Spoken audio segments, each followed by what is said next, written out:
Why, hello there, children. Today is the dandelion hour for children ages 12 and under. This is the magical tonight's Christmas time story reading. Tonight we're going to be reading a classic story, 'Twas the Night Before Christmas. So here we go.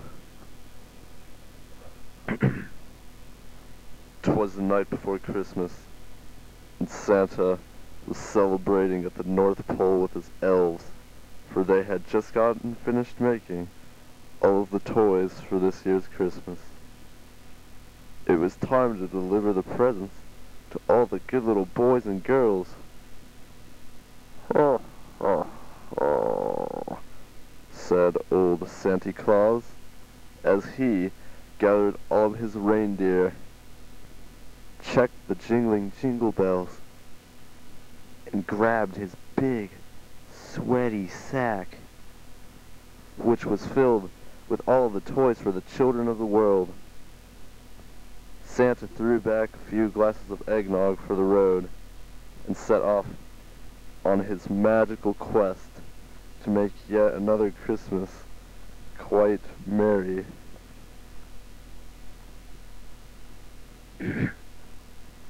He went to England, and France, and Germany, and Italy, and Russia, and China, and Japan, and the United States of America, and Mexico, and Brazil, and Argentina, and Finland, and Spain, and Portugal, and Egypt, and Israel, and Saudi Arabia, and Afghanistan, and Iraq, and India, and Australia, and New Guinea, and South Korea, and North Korea, and China, and Japan, and the United States of America.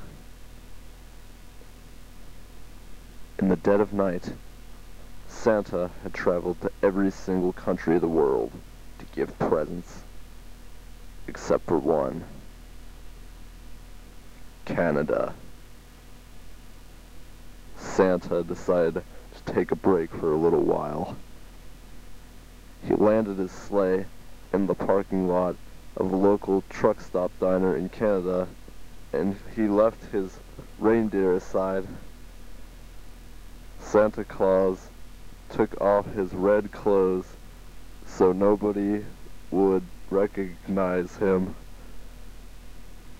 He changed into street clothes and sat down next to two of the truckers.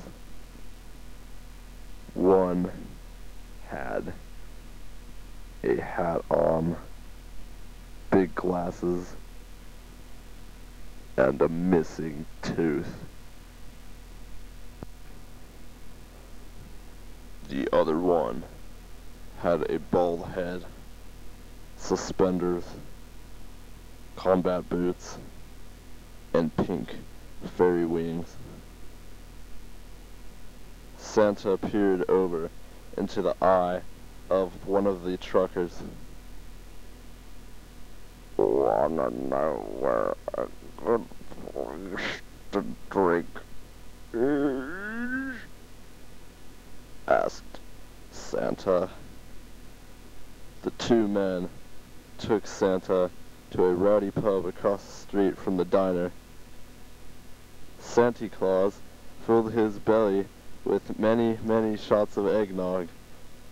Just before being wasted, the men took Santa to a special secret wall behind the bar. "Here, try some of our special tobacco," said one of the men.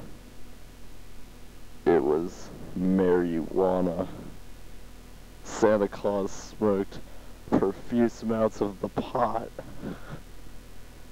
Soon, he began to get really scared. He just remembered that he still had the entirety of Canada left to deliver presents to, and time was running out. Santa ran across the street. naked to put back on his red Santa suit, only to find out that his reindeer were missing. My reindeer! They're missing! Shouted Santa Claus in horror. Well, these presents weren't gonna deliver themselves. Santa quickly ditched his sleigh, grabbed his big, white, bulging, massive, fuzzy sack, which contained presents for Canada, and he was high as he stole a motherfucking Cadillac and drove around the streets. It was black outside as the inside of the Cadillac shone vibrantly. As Santa was driving, he couldn't help but notice a particularly strange-looking chimney out the side of the window. Unlike any other chimney Santa had ever seen in his life, out of the blackness stuck a very wide chimney.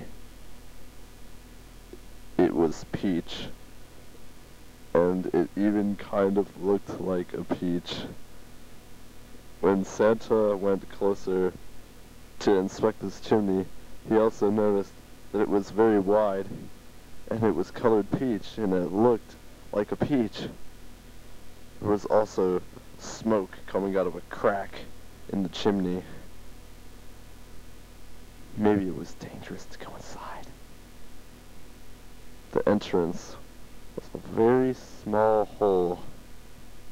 It almost seemed as if this chimney was specially designed to keep Santa Claus out, and who would want that? Well, Santa Claus wasn't going to let a single child miss out on the spirit of Christmas. Without a warning, Santa grabbed his sack quickly and quickly pushed himself right into the tiny hole in the crack of the chimney and found himself in a very strange, slippery tunnel. For hours, Santa found himself crawling through this seemingly endless tunnel. It smelled quite bad. Who would live in a house like this? Several hours later, Santa saw the light at the end of the tunnel as he saw some surprised adults through a hole above.